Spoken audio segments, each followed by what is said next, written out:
Terima kasih saudara Anda masih bersama kami di Kompas Bisnis. Kontroversi Starlink belum selesai. Menteri Investasi sekaligus Kepala BKPM Bahlil Lahadalia bilang Starlink cuma punya 3 karyawan. Bagaimana peta persaingan provider internet di Indonesia? Apakah sudah berada di equal playing field? Kompas Bisnis sudah bersama dengan Bima Yudhistira, Direktur Eksekutif Selio. Selamat pagi Mas Bima. Selamat pagi. Mas Bima, ini kan sejak Starlink diluncurkan kemudian resmi beroperasi di Indonesia, kontroversinya ini terus ada ya. Kemarin Menteri Investasi Bahlil Lahadalia bilang Starlink cuma punya 3 karyawan, nilai investasinya 30 miliar rupiah. Pertanyaannya, apakah izin Starlink yang keluar oleh Kominfo ini bisa disebut tanpa proses wajar dan juga normal? Kalau memang iya, apakah ini bisa disebut sebagai kesalahan perizinan investasi?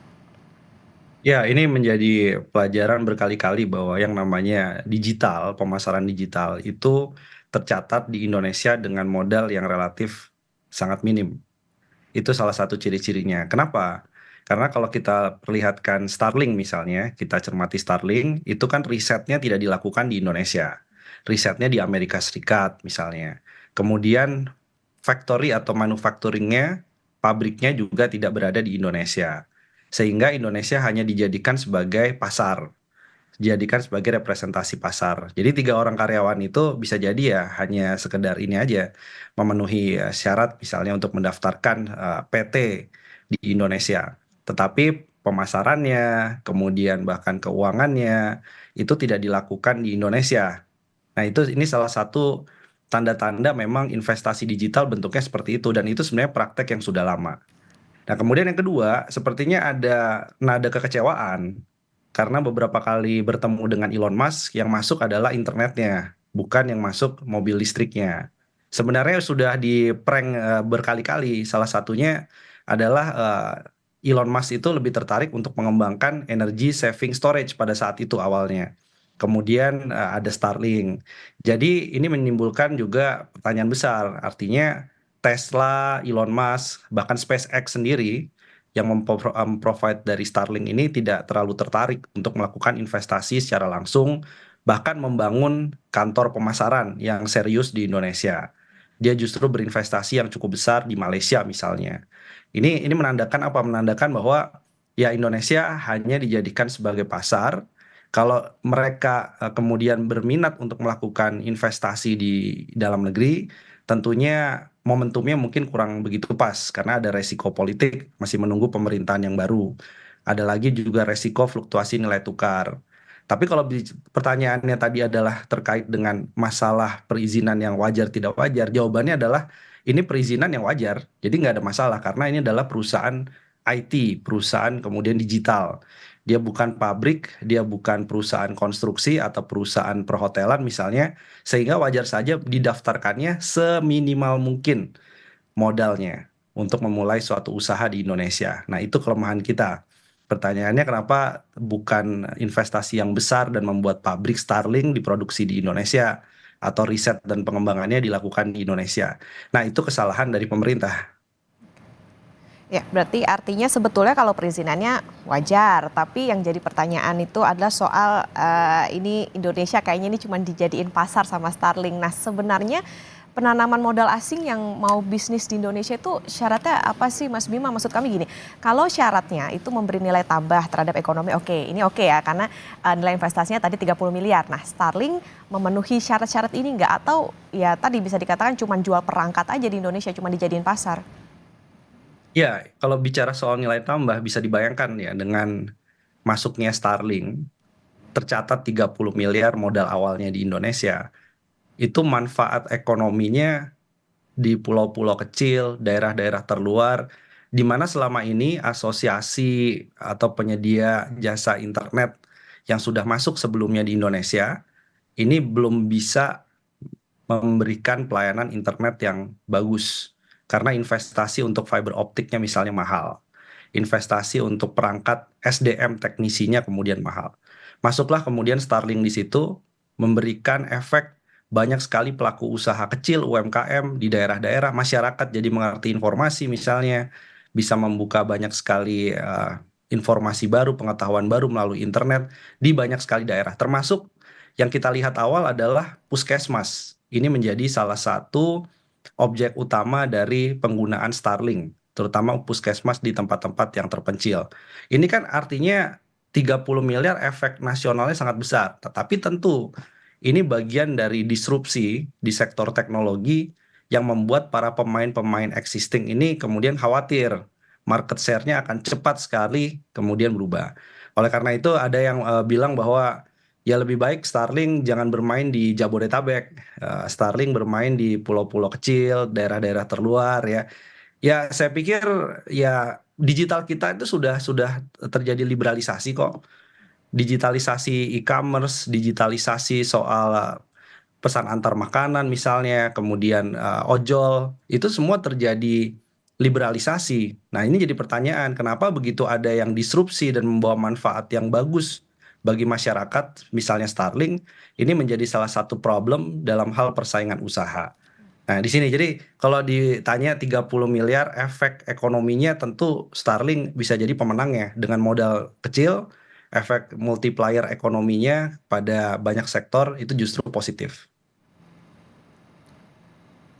Oke, artinya kalau misalnya sebetulnya ya Starlink ini juga bisa membantu membuka akses. Nah, tapi kan di satu sisi memang ya wilayah 3T perlu internet, Starlink juga banyak dirasakan manfaatnya tentunya kalau misalnya masuk di wilayah 3T ini. Nah, apakah kontroversi yang muncul ini bisa dikatakan Mas Bima bahwa terjadi karena adanya persaingan gitu antara Starlink dengan industri yang sudah existing. Sebetulnya apakah industri existing ini bisa dorong nggak sih kalau untuk penguatan internet misalnya untuk membuka akses terutama di 3T tadi? Ya, betul. Ini jadi salah satu refleksi dan evaluasi. Bagaimana soal kemudian efisiensi dari bisnis telekomunikasi existing di Indonesia. Bagaimana pelayanannya misalnya. Itu saja yang sudah dialiri kan masih banyak komplain terkait dengan kecepatan internet dan lain-lain. Ya kan ya kadang-kadang juga terlalu jauh ya membandingkan internet kecepatannya hanya 20 megabyte per second misalnya versus Starlink yang bisa sampai 180 Mbps. Nah, itu kan artinya memang terjadi perbedaan yang luar biasa. Meskipun harganya masih lebih premium Starlink, tetapi ternyata diminati juga oleh masyarakat karena performanya tadinya. Jadi yang bisa dilakukan pemerintah ada dua. Yang pertama itu pemerintah harus mendorong terutama BUMN di bidang telekomunikasi ini untuk melakukan inovasi-inovasi sehingga dia bisa compete. Karena mungkin ke depan bukan hanya Starlink yang akan masuk, tapi provider internet satelit juga mengantri yang ingin masuk ke Indonesia karena pasarnya besar tadi. Jadi harus ada inovasi. Kedua, isu soal masalah sentimen nasionalisme, mempertahankan kue ataupun pangsa pasar dari perusahaan telekomunikasi domestik versus asing. Nah, ini harus difasilitasi dengan jalan kerjasama. Jadi tugas pemerintah adalah menjalin kerjasama itu antara Starlink misalnya dengan provider telekomunikasi domestik. Ini kira-kira bagaimana nih? Apa yang bisa dikerjasamakan misalnya jaringannya kah dan lain-lain ya, sharing network misalnya antara banyak pemain untuk membuat lebih efisien dan akhirnya nanti harga di masyarakat itu bisa jadi lebih murah. Jadi dua peran ini kalau tidak dijalankan maka akan selalu masuknya investasi asing di bidang telekomunikasi dengan modal sangat minim, kemudian dengan karyawan sangat sedikit, ini pasti akan mengganggu para pemain, khususnya adalah BUMN di bidang telekomunikasi. Artinya bisa menciptakan persaingan juga, tapi good news-nya adalah bisa membangun kompetisi dan juga bisa memicu inovasi juga untuk yang perusahaan ataupun industri yang existing. Nah, Mas Bima kemarin kan juga Menko Marves Luhut Panjaitan bilang tidak akan ada lagi monopoli jaringan internet dengan adanya Starlink. Tapi gini, mungkin nggak perusahaan existing yang eh, pakai jaringan fiber optik dan tower, punya banyak karyawan, investasinya aset fisik padat modal, memenuhi unsur TKDN, membayar pajak dan non pajak, dipaksa bersaing dengan pemain baru yang produknya sebetulnya mirip-mirip tapi cuman beroperasi di kantor virtual dan hanya investasi 30 miliar. Ya, kalau untuk aturan soal TKDN memang harus konsisten. Jadi perangkat dari Starlink-nya itu harus mengandung TKDN yang lebih besar. Ini memang harus, kalau untuk hal-hal seperti itu, ini harus ada level permainan yang sama. Nah, itu yang membuat kemudian kenapa Starlink ini punya potensi ke depan. Ini baru awal, tapi ke depannya dengan penegakan aturan TKDN misalnya harapannya mereka membangun pabrik perangkat. Jadi memindahkan itu dari pabrik perangkatnya SpaceX, kemudian di Amerika itu bisa pindah sebagian untuk pasar Indonesia atau bahkan ekspor di sekitar ASEAN itu dari Indonesia. Selain itu juga yang bisa dilakukan adalah memang kita melihat dulu nih, biasanya ada analisis dari KPPU, itu bagaimana kehadiran dari Starlink misalnya, itu bisa mengancam kue berapa persen, misalnya dalam jangka panjang, apabila ada skenario harganya semakin murah. Kalau Starlink kemudian memicu terjadinya monopoli baru, nah ini mungkin masih bisa dicegah dari sekarang dengan banyak cara, salah satunya joint venture tadi dengan perusahaan telekomunikasi yang sudah ada, atau bahkan mendirikan anak usaha dengan basis badan hukum di Indonesia. Itu banyak cara untuk memecah konsentrasi sehingga kita mengkritik hari ini sektor internet didominasi salah satu pemain, tapi ke depan jangan sampai kita membuka karpet juga pada dominasi atau monopoli pemain yang punya modal lebih besar sebenarnya, tapi tidak di Indonesia. Jadi yang paling penting adalah kita juga harus melihat bahwa siap nggak Indonesia? Ini jadi pertanyaan juga, Mbak.